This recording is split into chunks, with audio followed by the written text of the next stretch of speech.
وہ میرے پاس تو نہیں آئی، اگر وہ بائی کے پاس بھی نہیں گئی تھیں تو پھر کہاں گئی تھی؟ مجھے میری ماں کی فکر ہونے لگی تھی۔ میں نے اسی پل اپنی بیوی سمیرا کو کال ملائی، مگر اس کا نمبر بند جا رہا تھا۔ میں لگاتار کال کرتا رہا، مگر بے سود۔ 2 دن تک میں یوں ہی صبر کی سولی پر لٹکتا رہا، کیونکہ واپسی کے لیے فلائٹ نہیں مل رہی تھی۔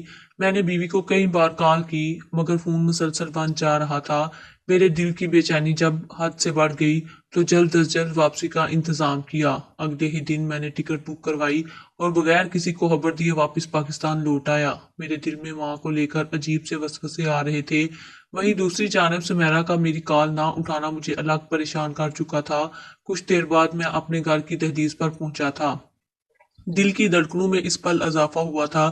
ایسے محسوس ہوتا تھا کہ دروازہ کھولنے پر نہ جانے کون سی خبر میرا دل دہلا کر رکھ دے گی، کیونکہ میرے خواب اکثر سچے ہی ہوتے تھے۔ لیکن گھر پر تالا دیکھ کر میں اور بھی پریشان ہو گیا۔ میں نے تالا توڑا اور اندر داخل ہو گیا۔ میرا پورا وجود اس پل کانپ رہا تھا جب میں نے پہلا قدم اپنے گھر میں رکھا۔ گھر کا تو نقشہ ہی بدلا ہوا تھا۔ میں جو سوچ رہا تھا کہ اپنے تاثرات خوشگوار کر کے اپنی بیوی اور ماں کو سرپرائز دوں گا، مگر اپنے گھر کو دیکھ کر تو میرے ہوش اڑ گئے تھے۔ پورا گھر خالی پڑا تھا، کہیں کچھ بھی سامان پڑا نظر نہیں آ رہا تھا، اور میں بت بنا خالی گھر کو دیکھ رہا تھا۔ چند لمحے ساکت رہنے کے بعد میں ہوش میں آیا اور امی کو آوازیں دینے لگا۔ میں کبھی امی اور کبھی سمیرا کا نام لے کر اس خالی پڑے گھر کے ہر کمرے میں جا کر دیکھنے لگا، مگر گھر میں سوائے رنگ روگن کے سامان کے اور کچھ بھی موجود نہیں تھا۔ میں بلند آواز میں آخری بار امی کو بلانے لگا، مگر نہ امی اور نہ ہی بیوی مجھے کہیں نظر آئی تھیں۔ کہاں چلی گئیں تھیں وہ دونوں، اور یہ گھر اس طرح خالی کیوں تھا؟ مجھے یوں آوازیں دیتے دیکھ کر ایک شخص گھر کے اندر داخل ہوا اور مجھے حیرانگی سے دیکھنے کے بعد بولا، او بھائی، گھر کا تالا کس نے توڑا ہے؟ کون ہو تم، اور میرے گھر میں کھڑے ہو کر کسے آوازیں دے رہے ہو؟ اس شخص کے الفاظ نے مجھ پر ایک اور بجلی گرائی تھی۔ یہ گھر تو میرا تھا، مگر یہ میرے گھر کو اپنا گھر کیوں کہہ رہا تھا؟ میں نے اسے بتایا کہ یہ میرا ذاتی گھر ہے، آپ بغیر اجازت اندر کیسے داخل ہوگے؟ میرے سوال پر وہ کچھ دیر تو خاموش رہا، مگر پھر بولا کہ شاید آپ کو معلوم نہیں، مگر یہ گھر میں نے کچھ دن پہلے ہی خرید دیا تھا، بس رنگ روغن کروانے کے بعد جلد ہی فیملی کے ساتھ شفٹ ہونے والا ہوں۔ اس شخص کے الفاظ نے مجھے ششدر سا کر دیا تھا۔ میرے آبائی گھر میں کھڑے ہو کر وہ مجھے یہ کیسی خبر سنا رہا تھا؟ کہاں تھی میری امی اور بیوی؟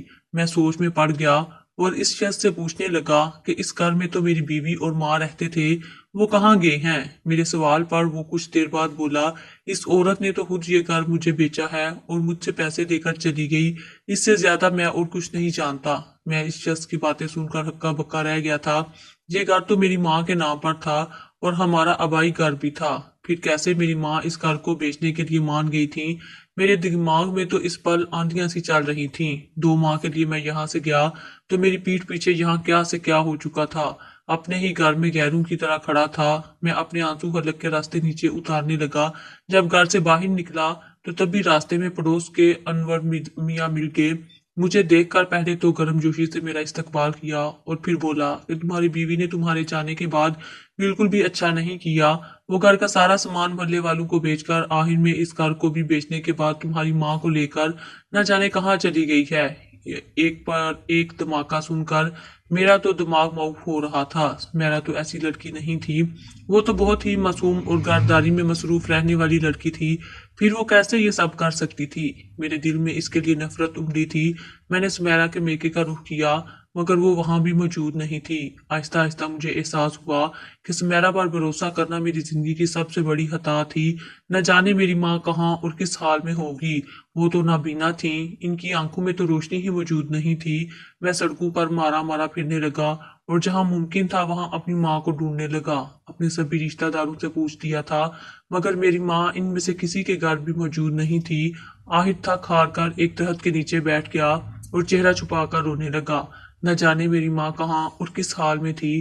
یہ گھر تو میری ماں کے نام پر تھا، یقیناً سمیرا نے دھوکے سے اس گھر کو بیچا تھا۔ مجھے بے ساختہ وہ خواب یاد آیا تھا جس میں میری ماں مجھے روتے ہوئے دکھائی دے رہی تھی۔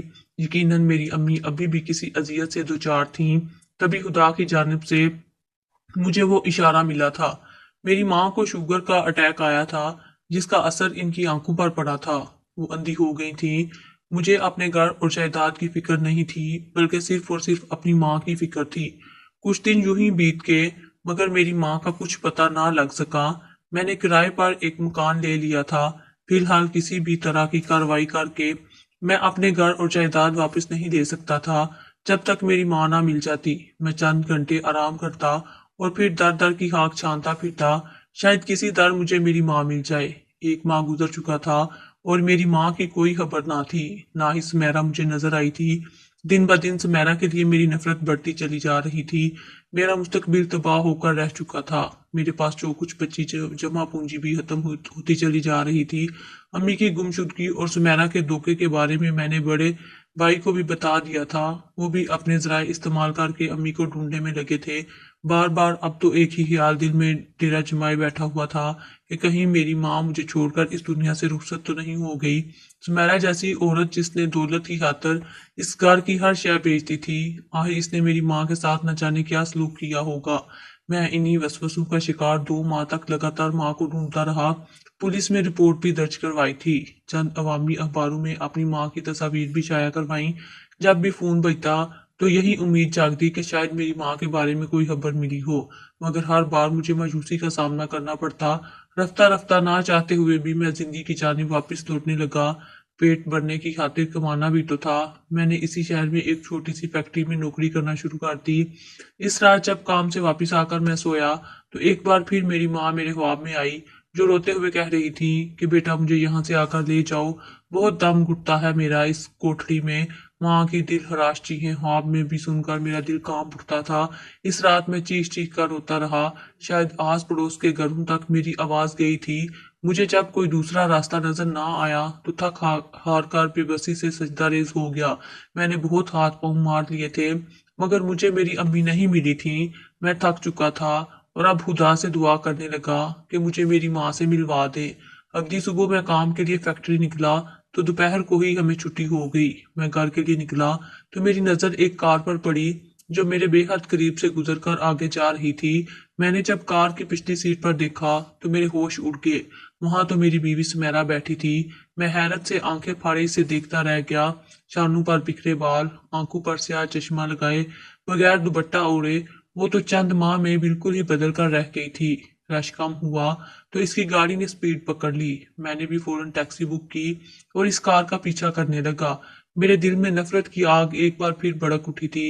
میرا غصہ اسے دیکھ کر ساتویں آسمان پر پہنچ چکا تھا۔ میں اسے ہاتھ سے بالکل بھی نکلنے نہیں دے سکتا تھا۔ وہی تو تھی جو مجھے میری ماں تک پہنچا سکتی تھی۔ میں لگاتار 40 منٹ تک اس کا پیچھا کرتا رہا۔ کچھ دیر بعد اس کی گاڑی مین چوک پر رکی اور پھر وہ اس گاڑی سے اتر کر اپنا چہرہ ماسک سے ڈھانپ کر دائیں جانب موجود سڑک کی جانب لگی۔ میں بھی فوراً گاڑی سے اترا اور خاموشی سے اس کا تعاقب کرنے لگا۔ میں جلد بازی کا مظاہرہ نہیں کرنا چاہتا تھا۔ کچھ دیر بعد وہ ایک تنگ سی گلی میں مڑی۔ میں بھی ایک حد تک فاصلہ رکھ کر اس کے پیچھے ہی موجود تھا۔ ان گلیوں میں آخر سمیرا کا کیا کام تھا؟ اس گلی کے عین بیچ ایک مسجد تھی جسے اس شہر کی تاریخی مسجد سمجھا جاتا تھا۔ چونکہ عصر کا وقت تھا اس لیے کئی نمازی وہاں پر جمع تھے۔ میں سمیرا کی ہر حرکت نوٹ کر رہا تھا۔ اس نے مسجد سے کچھ دور کھڑے ہو کر آس پاس کا جائزہ لیا اور پھر اپنی جیب سے چند نوٹ نکال کر مسجد کی جانب بڑھنے لگی۔